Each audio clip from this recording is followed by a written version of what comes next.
Bonjour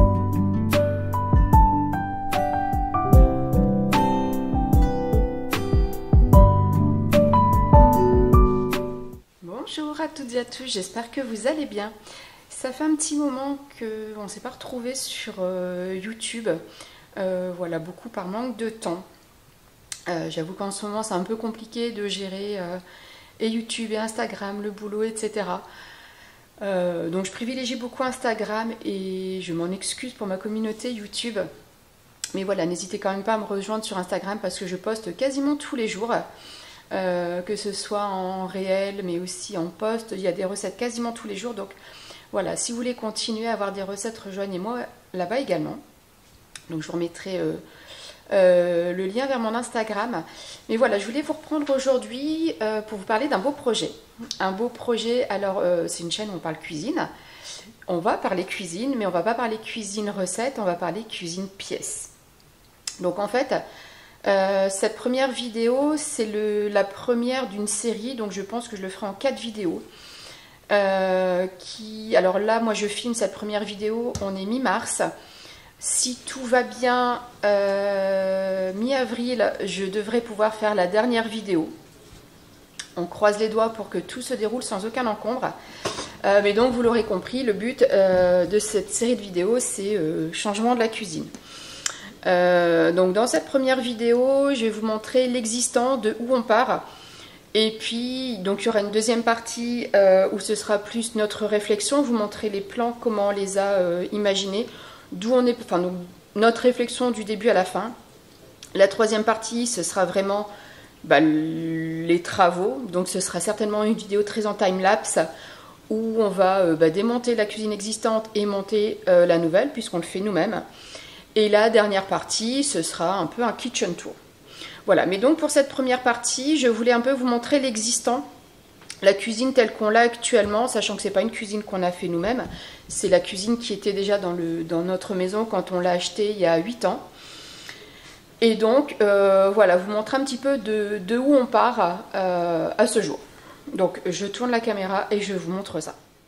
Donc là, l'existant, sachant que l'existant a déjà un peu bougé par rapport, j'avais fait il y a un an environ une vidéo où je customisais des étagères, donc c'était ces étagères-là, je vous avais fait également une vidéo dessus.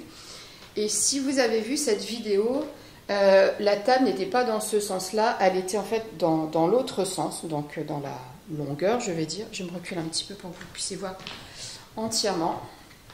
Donc voilà, la table était dans ce sens-là.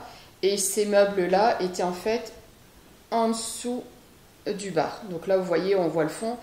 Mais voilà. En fait, pourquoi la table est comme ça? C'est parce que dans la future implantation, on aimerait en fait avoir un îlot central avec la table de salle à manger dans le prolongement, en fait pour former un T.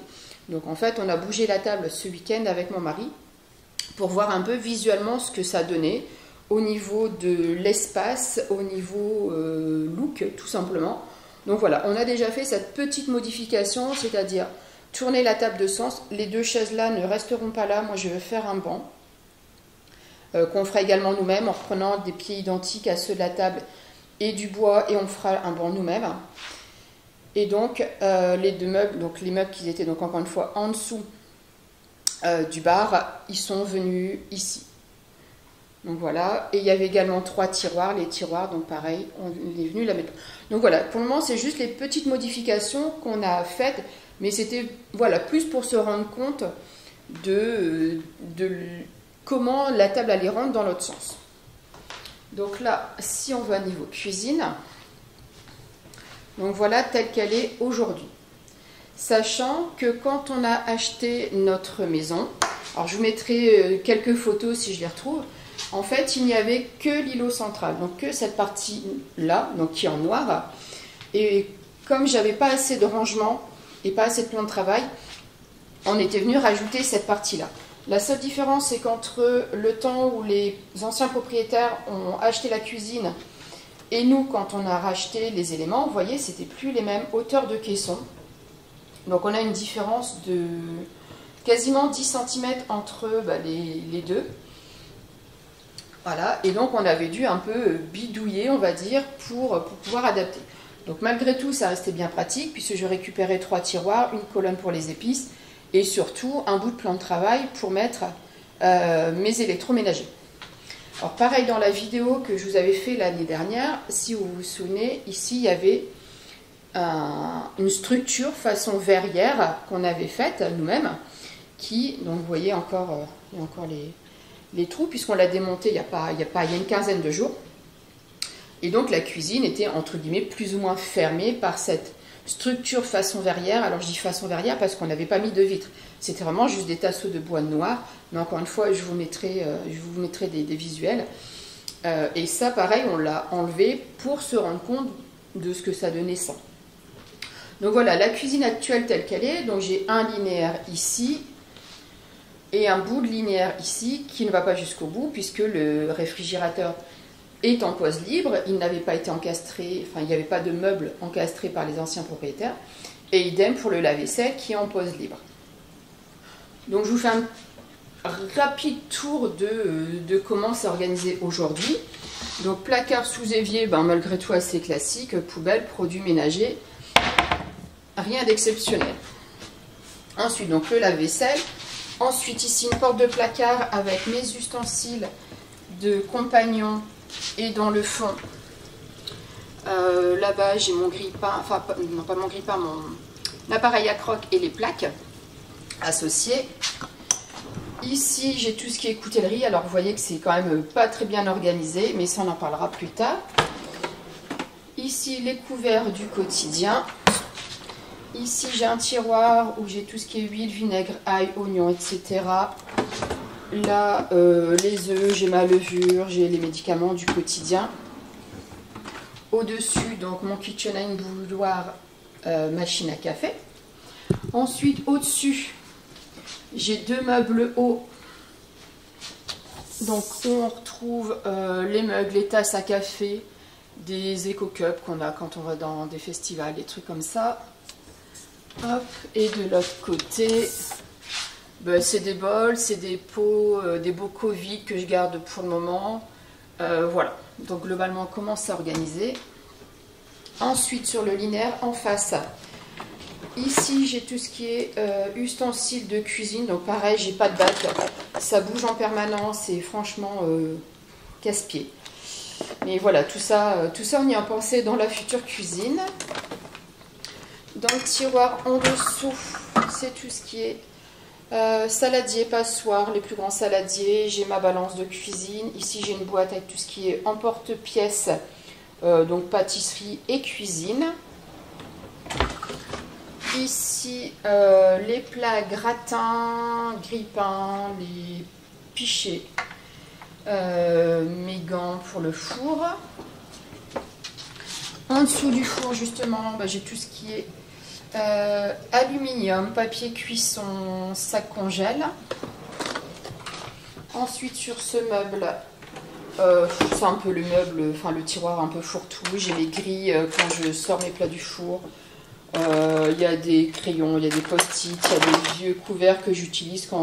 Ça c'est plus pour cuisiner, pour pas prendre ceux du quotidien. En dessous, j'ai tout ce qui est les boîtes pique-nique, les lunchbox, etc.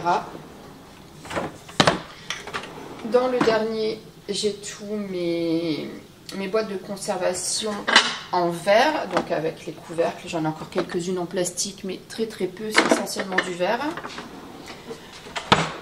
Ici, donc, une partie de mes épices, puisque j'en ai une autre partie ici. Donc épices, mon moulin à sel, moulin à poivre, etc.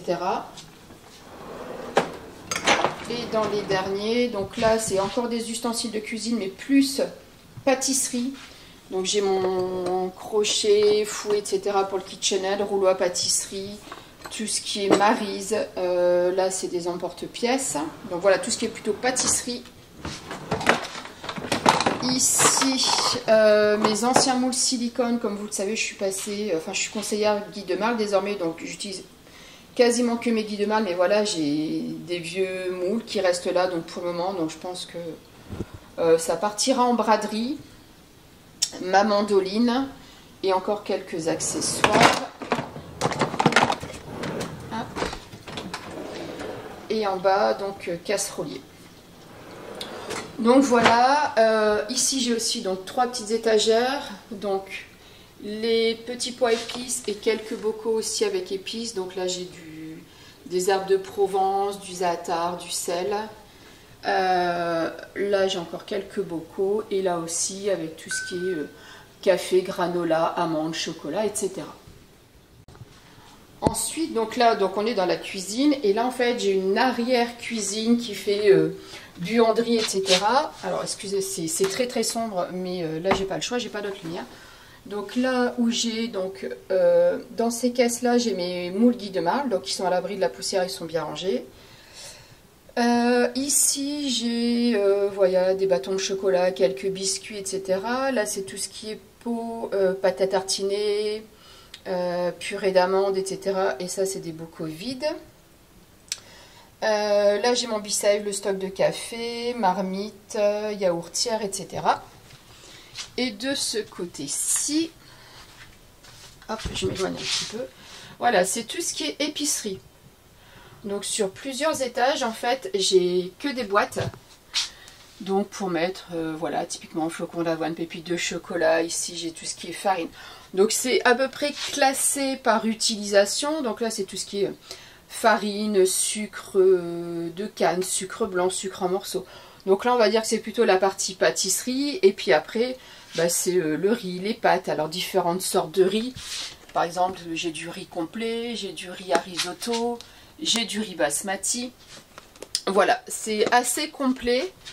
Là, j'ai également du lait. Là, j'ai tout ce qui est boîte de conserve. Un petit peu de stock, notamment les pâtes. Mais au final, j'ai pas énormément de stock. Si.